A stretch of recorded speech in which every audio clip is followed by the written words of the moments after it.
Hello, hi. Okay, I am so not ready to do this, but I got to. I am a Verde Arbusto, and this is Schumann Resonances with Verde YouTube channel. Thank you for being here.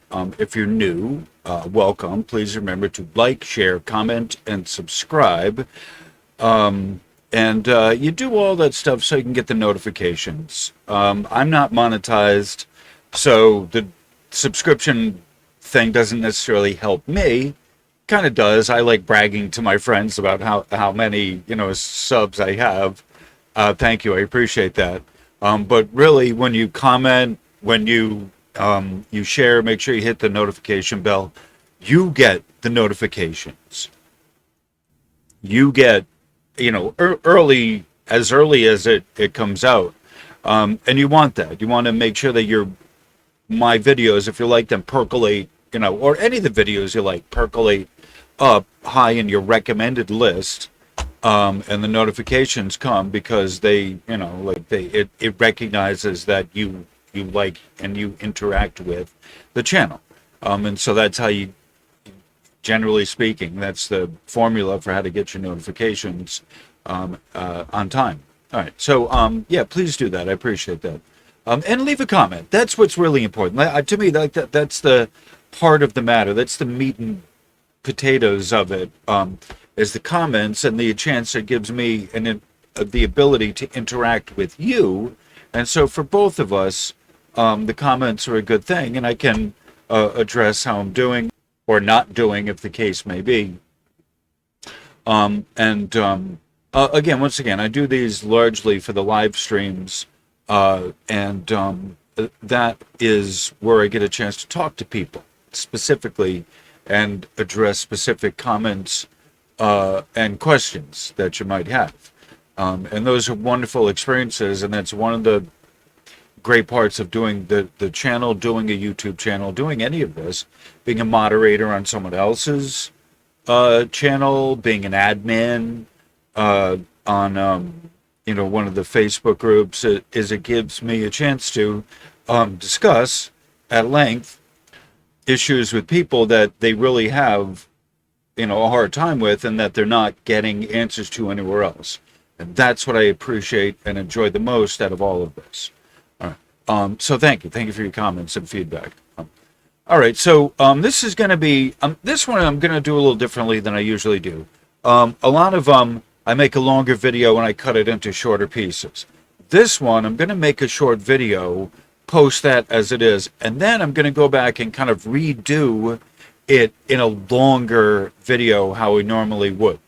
I thought about this. My guides gave me some kind of suggestions on this, that while we're Tomsk is down, has been down. I didn't check it today, but it's been down for a few days, almost a week. I thought it was, I talked about the issues of data anomalies, and I want to look at the hardware a little bit more at length here, more detail. All right. So that's what this video is it is an attempt to look at the hardware, the radio, and like this type of radio, atmospheric radio electromagnetics, if you will, that allow, it allows us to get a picture of, it's not the equipment from Tomsk, but it does give us a chance to look at some of this radio electronics equipment that is involved in getting the signal. So this short video, I want no music, I just want to get right into the material. I'm going to read the abstract, section 5 and section 6, 6.1 and 6.2, and that's it. That's the most important part out of all of this that I wanted to bring up. This material here, they presented it as a research paper, so it's got background in other things as well, which I've already talked about. They're great in discussion for the long form of this, but the short form video I want to get right into it and cut down as much of the extraneous stuff, no music, no none of it, that I can, just so we can stick to the material, so that hopefully when I actually do the longer version of this, whenever it is, whenever, you'll have some intelligent questions, you'll have some kind of ideas in your head, and really relative to just the anomalous data and the problems, why are they down, right? I think it's important to look at the hardware, number one, because I'm a hardware guy, and number two, because it's important to look at that perhaps it's not the end of the world, nor is it the end of the Schumann resonances, nor is it the end of atmospheric electromagnetics, right? None of that, right? Because they're still working. It's important to look at the hardware. Good technicians will do that. Well, the Earth hasn't stopped, so it's clearly not, the Schumann resonances, all right. And on Kumiania, they're showing you in the background the Schumann resonances are still there, right? So let's look at the hardware. And as I've mentioned in some of these before, the networking issue. So, because this is the deeper dive look, because I am the super techno dweeb geek of the Schumann resonances, we look at this stuff. We look at the radio receiver, we look at the antenna, we look at the hardware itself, we look at the wires, right? Was it an earthquake? They didn't have a hurricane over there. There was a typhoon somewhat in the South Korea, I think, North Korea, I think it was North Korea. That wouldn't seem to be it. The Earth didn't open up. So let's look at the hardware and let's kind of address some of the shortcomings of the hardware. And so that's what this video is going to be. We're looking at the shortcomings in the hardware relative to getting you the signal at the Schumann resonances. All right, so so basically, this is what I said, that since the reading at Tomsk has stalled, I want to look at this from the hardware and the technical end. Here is a basic idea of the type of technology and protocol used to acquire the signal. I'm looking to focus this video on the hardware aspects of this paper.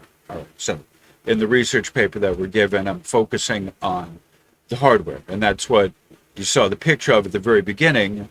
Was the two images in there of the hardware. One is the receiver itself, a physical picture of the receiver, and the other is a schematic diagram that goes into everything, and we'll get into that in time.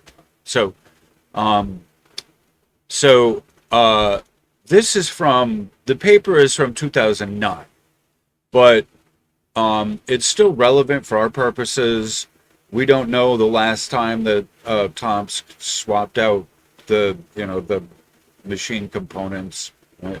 Who knows how long they've had it. So, as I put it this way, that even though this is 2009 to 2019, we're in 22, so it's 13 years out of, it's 13 years out of date. Right? A lot of the papers that I get on the research with the VLF and the TEC, the total electron content measured during seismic, is at least 10 years old. Right? A lot of this stuff, research on the 2006 Abruzzo earthquake, all kinds of stuff. So just because it's 13 years old doesn't mean, oh well, they've improved it. Then they haven't improved it that much. I mean, they have, but they haven't. No. It's not like your iPhone.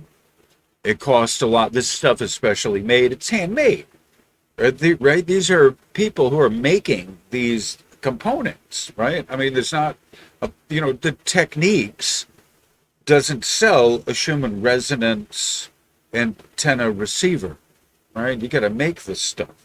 They sell shortwave, but it's not even the same thing as the Schumann resonances. Shortwave radio is not the same thing as Schumann resonances. You've got to remember that. Okay. All right. So, so even though this is 2009, it's still more advanced, still decades more advanced than the equipment Professor Schumann himself used to detect a signal out there in the great unknown, where he was. So that's important to remember. You know, like he couldn't even, Schumann himself couldn't even pick up a good Schumann resonance signal. I just remember that. It's important to remember that. Even though they got his name, he couldn't detect it at first. And it was only toward the end of his life that he picked up one. He picked up the signal, but that was after, you know, it's at least, well, 12 years, roughly 12 years, 13 years after the first signal that he got, that eventually, 10 years anyway, I think, then 64, I think they got the first good signal. 62, 64 was the first good signal. That's nearly almost within the course of my lifetime. I was born in 68. Right? So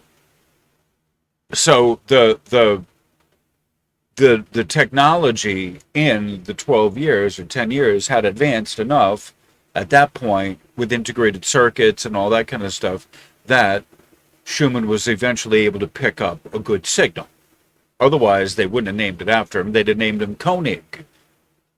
Right? The Koenig resonances. They would have, because Koenig followed up, and Koenig got a really good, he tuned in. Koenig was, what's his name? Professor Schumann's student, his protege. So Schumann's protege, Koenig, student, later became professor. He was the one that really, truly got good, you know, resonances, but he honored it after Schumann. So that's just an important thing to remember. All right. So, all right. So I got this on a in a PDF format, and I'm gonna, I think, bring it up for the pictures. But where it is here is like in a Word format, and I'm gonna go with that because it's really simple, and it's, you know, it's basically, this is script. And this is what I have posted in a few places. So this is exactly how I have posted it to, you know, I copy and pasted it right from the PDF. It's a pain in the ass to do these things. But because the information is important for you to know,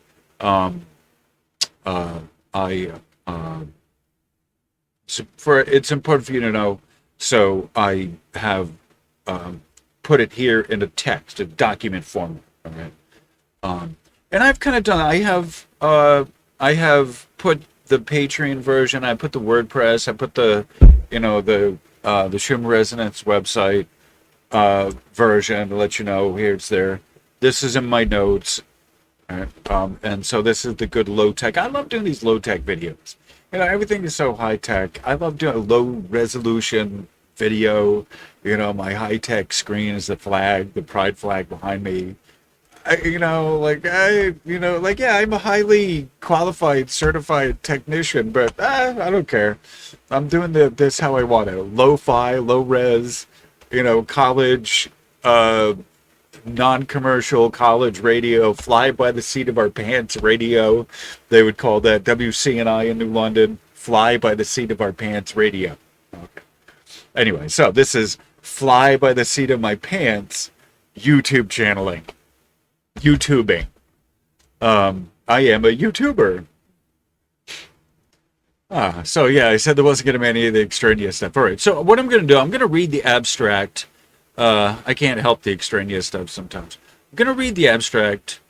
I'm not going to read I guess maybe I could read the introduction, I don't know. And then I'm going to go to 5. 5 is short. Right, so 5 is short. It gives you a picture right there. That's when I'm gonna pop in the other thing from the PDF reader, the Acrobat, whatever. But 6 has a bunch of 6.1, 6.2. This is where the technical stuff is, right? And then I'll explain the diagram and all that, right? So, so no music. This would be the point that I would play music and I'd go through it and I'd tell you, but no music today.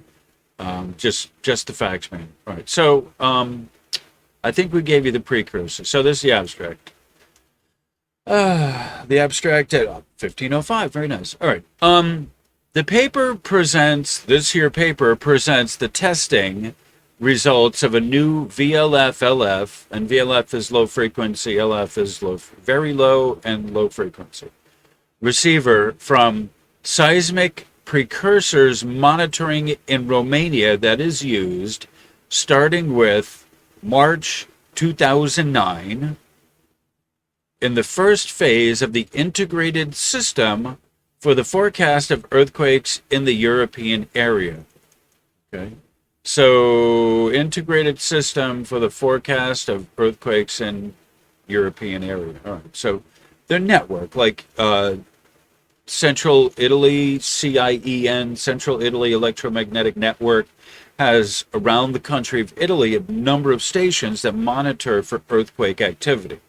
Most of these atmospheric electromagnetic stations are monitoring for earthquakes in the realm where the research tells us that earthquake precursors come, and not for Schumann resonances. Just, I think that's a really important comment to make. It's an important thing for you to know and understand. I was on Wages World in the live chat and on the stream he was doing, and I had to kind of clarify that for people, that there are a lot of stations, but they're not, most of them are not dedicated towards Schumann resonances. That's important to understand. There's one in, there is one in China. There's one here locally in Rhode Island. I don't know where the access point to it for the public is. And there's also one in Antarctica. I don't know where the High Lady. I don't know where the access point to that one is. You know, they keep these things close to the breast, as it were. You know, close to the vest, because they're for research only. They're for people who need to know.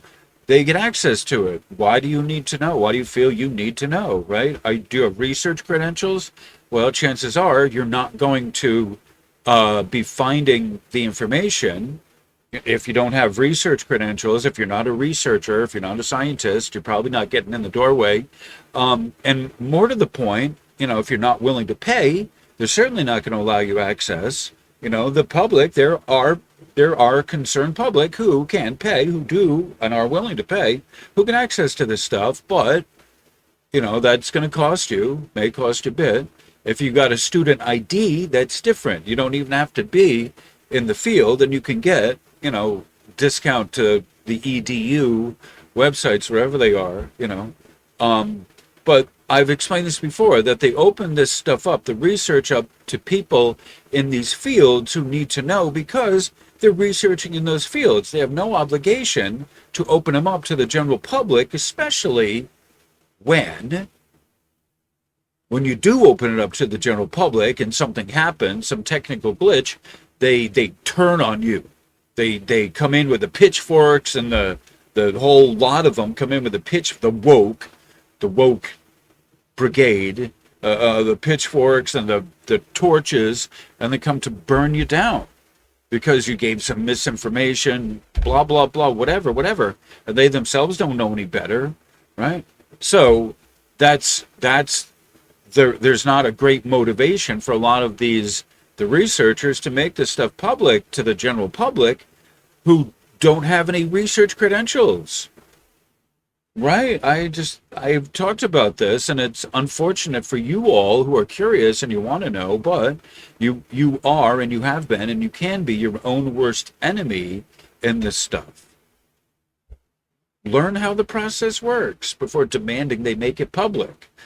It's just a public service side note. That's a PSA from your local technician to the public. You know, learn how it works before you demand they make these things more open to the public. And how come they don't blah, blah, blah? It's because you motherfuck them when something goes wrong and you don't know what you're looking at, and you assume it's, the technicians are hiding some data or blah, blah, blah, blah, blah, blah, blah, whatever. If I was them, I wouldn't want to hear it either. So no, you don't get the free information.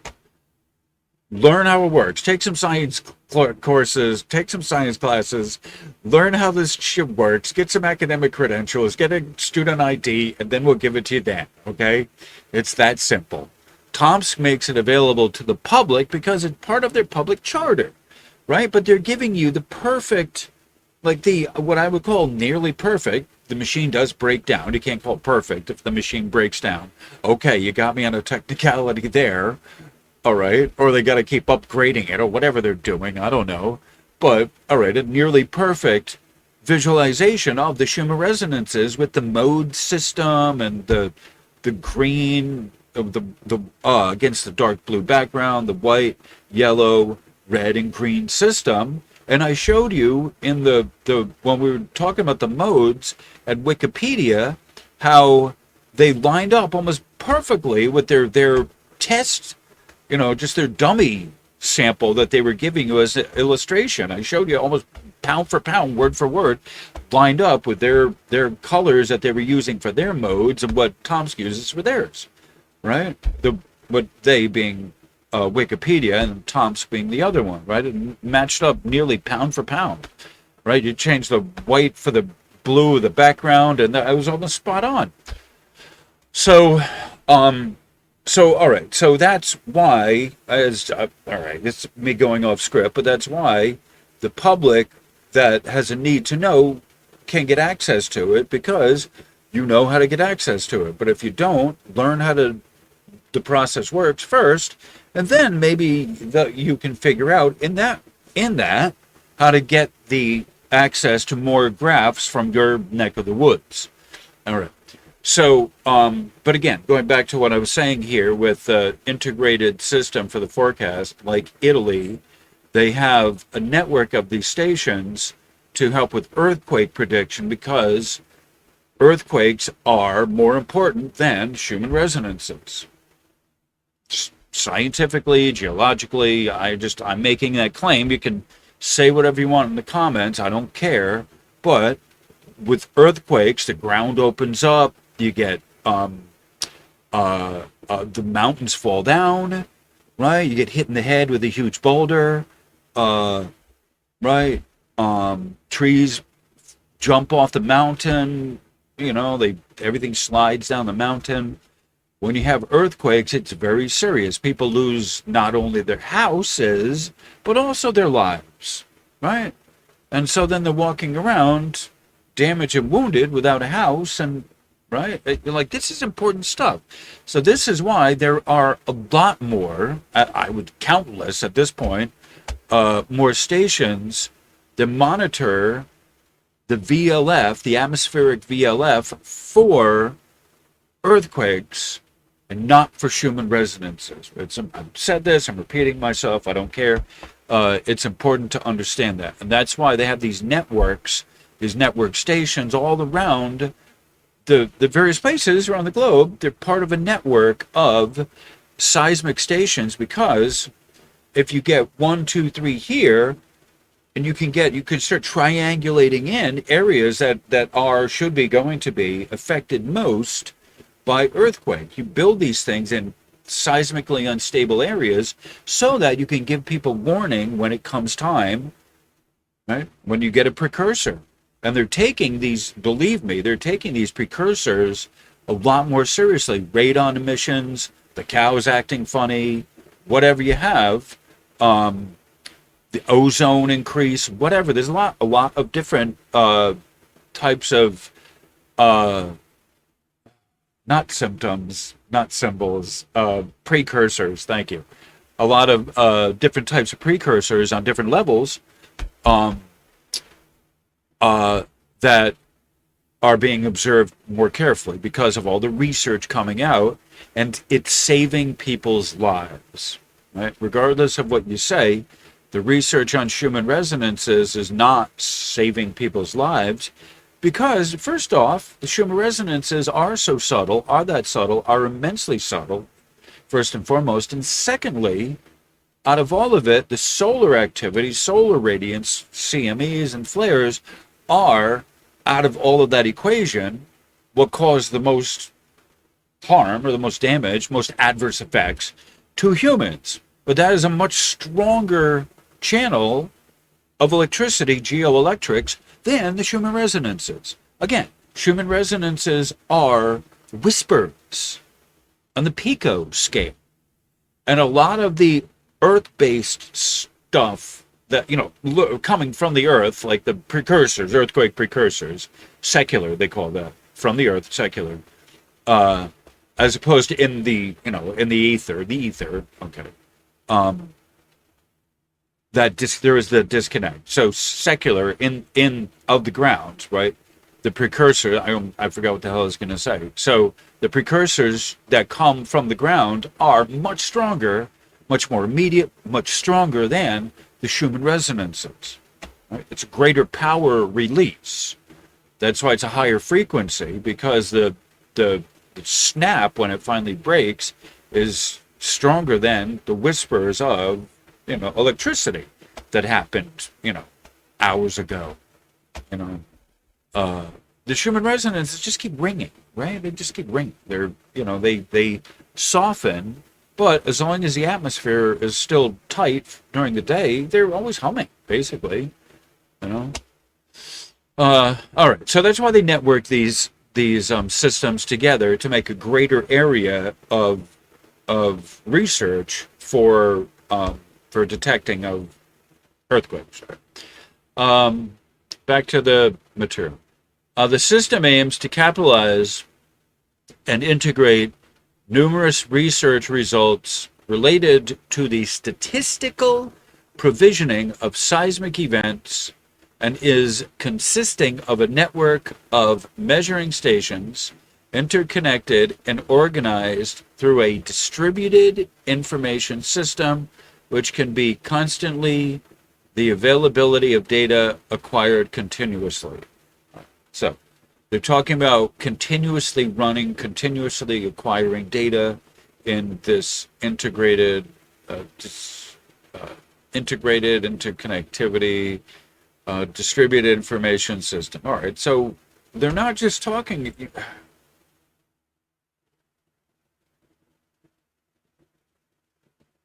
At this point, pretty much across the board, in all of these type of antennas, what you call the enterprise level, because the country is footing the bill for it, right? In the IT, the information technology universe, that's what the phrase is, enterprise level. Okay. That's your flagship, right? That's the government, big corporations, educational facilities, right? Always got to keep working, always continuously running. The enterprise level, that's what they call this in the business, the enterprise level, is that you're at a high level of functionality. You're always supposed to be always up, always running. All right. So, interconnectivity, on these things, the components, is a big deal because it's a network. It's part of a network. It's part of a number of stations that are all working together toward one end, one result, and that's the earthquake detection. All right. So when we talk about the enterprise level, a part of it is self-diagnostic, being able to figure out what's wrong with the system. And the only way that you can have that is continuous feedback through an Ethernet port, Ethernet, Wi-Fi, Bluetooth, some type of radio frequency, radio signal, or a hardline, right? They got both, that transmits data back to the central hub, and you can look at the sensors and the meters and all of that to figure out what's going on. So this is at, again, the enterprise level of functionality of the components. The acquired data refer to the amplitude of signals received in Romania and transmitted by high-power VLF and LF transmitters located in Europe. Okay, so they're broadcasting, the transmitters, they're broadcasting the acquired data located throughout Europe. So they're going to correlate it and collate it at through right, they're going to get it all together, but they're sending, right, they're transmitting the data from one station to another. The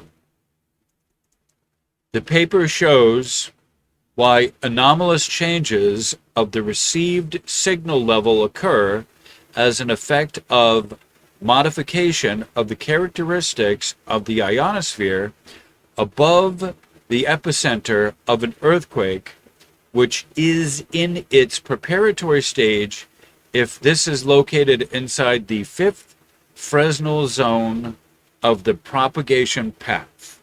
I have no idea what the fifth Fresnel zone of the propagation path is. We will look at that in a longer video. But what's important here, the paper shows anomalous changes of the received signal occur in effect of the modification of the characteristics of the ionosphere above the center. All right, so there's a interaction, there's a relationship, there's a connection, there's a correlation, all the above, between the received signal level and when an earthquake, between the epicenter right above the earthquake center, right? Epicenter is the center of the earthquake. So right above that, in the atmosphere, they detect a change. So that's what they're showing. In the signal level, that means that's the amplitude, the level, the intensity or the strength level, the signal level is amplitude. That is intensity of the signal. And that is measured in decibels. Changes of the ionosphere's altitude and composition recorded as electromagnetic propagation anomalies could be regarded as seismic precursors. All right, so that's what they're telling you is changes of the ionosphere, the altitude, the composition, recorded as electromagnetic propagation. That's a mouthful, isn't it? Propagation anomalies could be considered a seismic precursor. All right. So that's one of the things that we're looking at, and that would change the Schumann resonances precisely. All right. This is accomplished with the help of a ground-based network of receivers and appropriately located transmitters. All right, you can figure that out. The main contribution of this paper is that experimental data containing recordings of VLF and LF electromagnetic field monitoring in Romania are presented for the first time. All right, so this is them formally, publicly presenting their data. All right. Moreover, these data are consistent with data recorded in other countries. All right. Okay, so far so good. All right, so I'm going to pause this. You know what? If you got to have a drink or whatever, now is a good time to pause that because I'm going to pause this. So I'm going to have a drink. So we'll see you in a few minutes. Okay, we're back. I'm back. I don't know if you're back, but I'm back. All right. Again, this would be usually where I'd have music. I will in the other one. I'm just going raw dogging it, going straight through. So this is the introduction, new part. The new VLF and LF radio receivers are currently used in the first phase of the integrated system for the forecast of the seismic events in the European area. That's a lot. But like I said, the government gets in there, government assistance in these networks of these things, and helps pay for a lot of it to monitor so that, to help save people's lives. Okay, next paragraph. This system aims to capitalize and integrate numerous research results related to the statistical provisioning of seismic events. That's a mouthful. And really, the only thing I can add to that is, indeed, numerous research. The development of activities is divided into two phases. First, implementing of an interconnected geographical network of data acquisition for a comprehensive collection of useful information in the event of an incipient seismic event.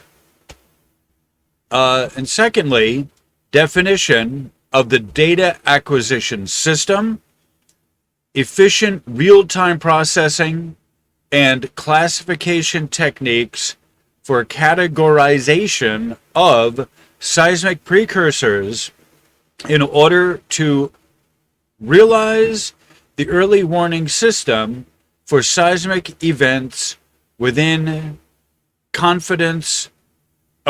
within defined confidence intervals. That means ones that they can comfortably predict. The likely interest in the incipient seismic phenomena, the probable intensity of the seismic phenomena, and the period within which the event is expected. So those are some of the parameters that they're looking to resolve in monitoring for the correct signals. I think that's the best way to put it. Okay, so some of the words we're looking for: geographical interconnect. Oh, here's a mouthful. Interconnected geographical network of data acquisition. There's your Schumann resonances, right? To get it to you on the other side of the world. And so these are very real considerations for these radio receivers to make them part of a network, to then also be able to put them online so that the average person, Joe Smith in Des Moines, Iowa, can see it as well. But the people who make the decision on early warning systems, they need to be able to get this quickly. So that's like the whole nuts and bolts of the interconnectivity of this, is being able to get the decision makers as quick a warning as possible. I think that's the best way to put it. Okay, new section. And I as I stated earlier, I skipped over the other parts because I'm going to be doing a longer video on this very topic. I'm not sure when. I'm going to be dismantling the studio soon, relatively soon. So I may not get to it, but the nuts and bolts of what I wanted to get to is in this one, where I talk about the hardware. And so if I don't get to the other one, it's the longer one. It's not that big of a deal, as long as I explain the section 5 and 6, or half of section 6, which is the part that I want to build on.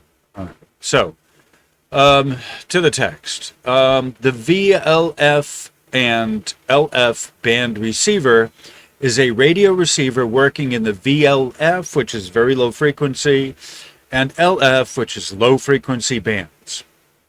The equipment is produced by the Italian company Electronica SRL, blah, blah, blah. And they give you that right there's a little footnote, the little one there. It monitors 10 frequencies distributed in the 15 to approximately 15 kilohertz, and then 150 to 300 kilohertz bands.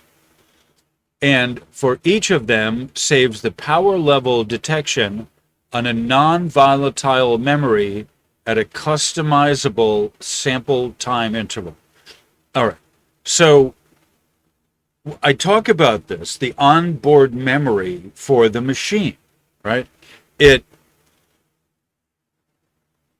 samples, okay, it monitors, it samples, it gets the data, and then it stores it on a non-volatile memory, which is like a hard disk, hard drive, all right?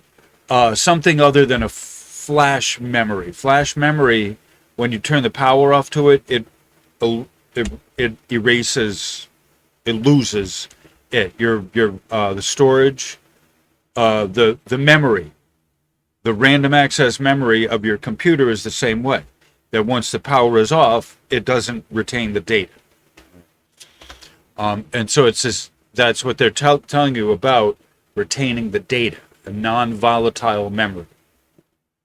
The large amount of data collected by the VLF, LF radio receiver is organized in text files, one for each day. All right, that seems pretty easy to understand. And what I'm going to do is I'm going to show you the picture in the I'm going to show you the picture in the PDF manual to give you a better idea than the one here. The configuration of the equipment, the check of its status, and the download of the collected data are possible by a standard, powerful, and ubiquitous Ethernet interface. All right, so that's good, and it's also bad. All right, so the configuration of the equipment, the checking its status, downloading of collected data, right? So there's three processes there where you can configure it remotely, right?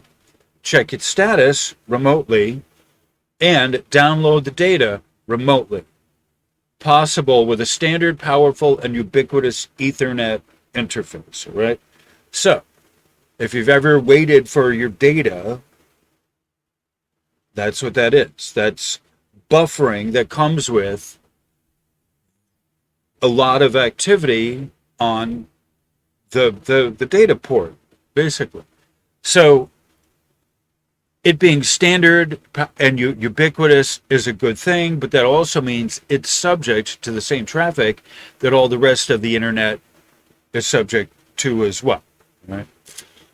Once you plug it into the network, you're subject to the same problems that all the other network components are, right? Every server, every computer, all of it. Right? Another available feature is the internal GSM modem that can be used to control the VLF, LF radio receiver by remote by making data calls. So a modem is your standard phone line, right? Ethernet is different from a modem. So there's two ways you can get data on and off of this. One is to the Ethernet, one is through the standard modem, like the regular phone line. The interface and the possibilities during remote connection are the same as the local control by Ethernet. So it's like the same as your computer. The getting online and offline is the same as your computer, right? Essentially. Okay, so I want to give you a good view inside the component for the radio. Right? And I'll just give you a quick. You'll be able to see in the schematic. I have it, the two of them kind of right there next to each other in the thumbnail. But basically, this is a little computer, right? This is a little CPU. That right there is the central processor. That's the battery for the BIOS. Those are the in-out on the motherboard. That looks like the. I'm not sure what that is. That looks like it might be your memory. And then this is a control unit for the antenna itself. And this is the analog. That's the analog. Those are the filters. The filter and the amplifier for the antenna. So there's a lot of stuff. Oh, and this is the power supply right there that gets plugged into. I believe this power supply. That's why it's shielded off, because it gets hot. All right. So that's the basic run through, right? I just want to give you I can't tell you what everything on there is, but I just want to give you a kind of idea of what you're looking at in the receiver of a radio receiver, essentially. Okay, part 6, moving along. Operation modes of the receiver.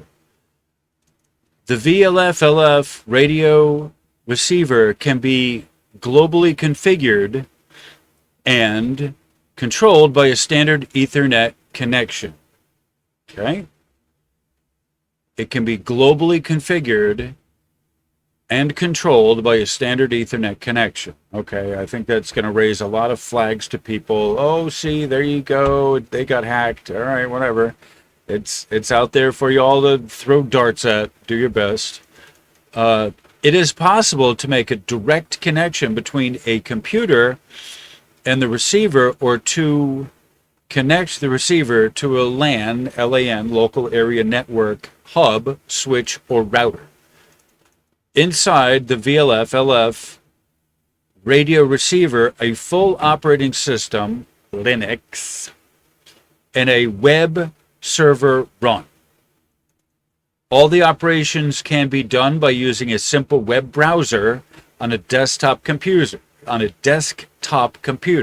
Sounds simple and easy to configure. Okay? It's also possible to configure and monitor the receiver remotely by making a GSM data call to the GSM modem inside the receiver. I'm not sure what GSM means. All right.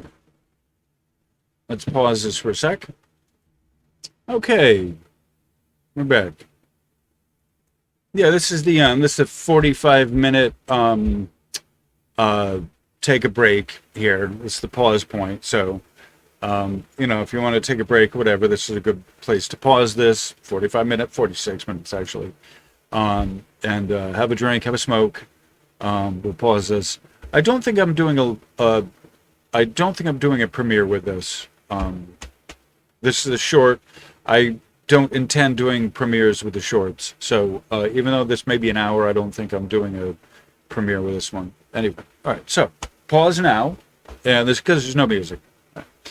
After powering on, the VLF LF radio receiver starts monitoring 10 frequencies distributed in the two bands. Every TS seconds, which is sample time, the receiver captures the voltage level associated to all the 10 frequencies. In the receiver, and you might look at that as modes. In the receiver settings web page, the user can choose the sample time in the range 20 seconds to 600 seconds, and the frequencies in the range 15k hertz, which is 15,000, to 50k, which is 50,000 hertz, and that's VLF, or 150 kilohertz to 300 kilohertz, and that's the LF, or low frequency band.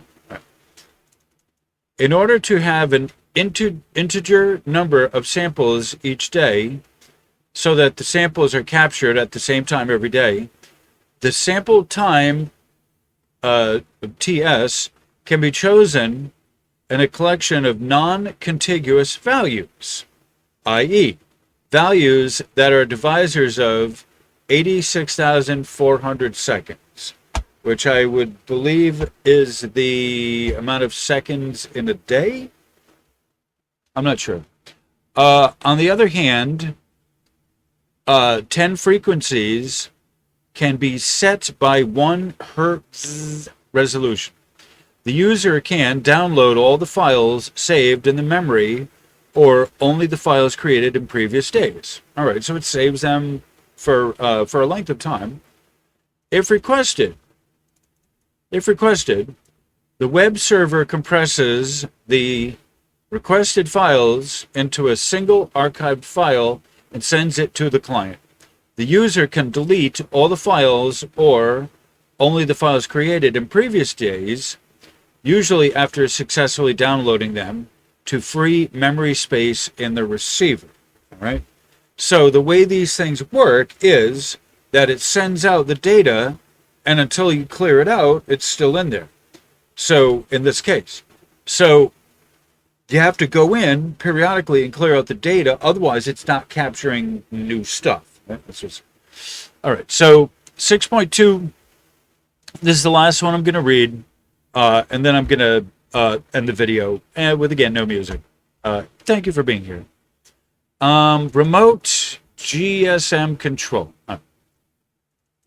The receiver can be controlled also by GSM connection, useful if the installation site is far from the desktop computer or the Ethernet connection is not available.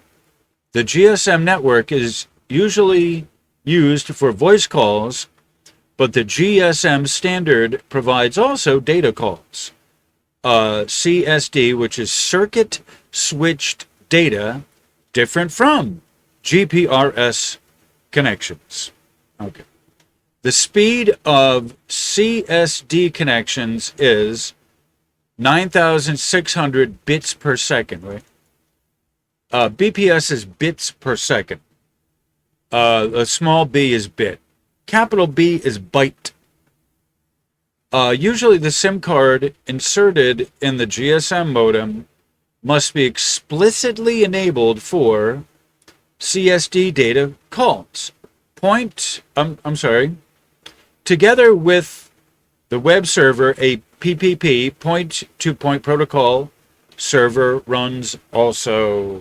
Okay, so this is how P2P, point-to-point, peer-to-peer network is how you are able to circumvent the centralized network, centralized data. This server answers to GSM modem requests.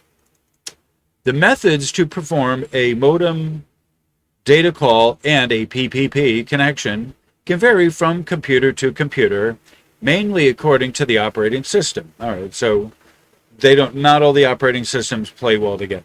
Just remember that. The GSM data connection has a low bit rate, only 9,600 bits per second, and that is relatively low. Right? And so when you ask, oh, how come it's buffering? How come, where's the data? Well, there you go. Like these, they're not network devices. They're interconnected because they want to share the data, but they're not a server. It's not a server itself. So periodically, Tomsk will go through a period where there's nothing at the end there, a blank spot, and that's where it's kind of accumulates, buffering. So what I explained it is that a lot of the data voids are buffering issues. For lack of anything better or more clear. Right. So the slow connection. For that reason, the user should use this remote connection to download one file at a time, avoiding the download of large files. See, it's kind of telling you that the large data will it'll mess up the works. So let me pause this for a sec. Okay, so hopefully you see that. You see it well enough, right? So these are just giving you a bunch of symbols, a bunch of squares and rectangles. You don't really notice much what they are, but I showed you that I pointed out the different parts of it. Here's a CPU. That was a CPU with a modem attached to it. This is the FPGA board. I'm not sure what that is. I'm not sure what any of these are. Analog front end, bandpass filter, 208 kilohertz, and then 1 megahertz. So they're filtered. These are the filters right here. 16-bit analog to digital converter. So it's like, this is some high-tech stuff. And this right here, that's the antenna. So it goes from the antenna, that's a filter. Then it goes into your filtering and amplifier, your rectification process. I'm not sure. A bandpass, I think that says bandpass filter. And so this right here is your modem, sends it out, your Ethernet, your flash memory.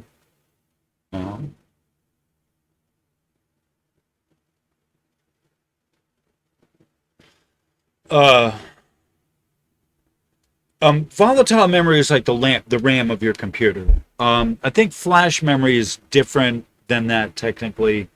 Like what you have in your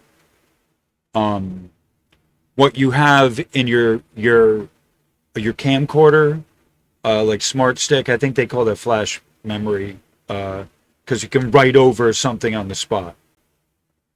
I think that's I think that's what flash memory is you can write over.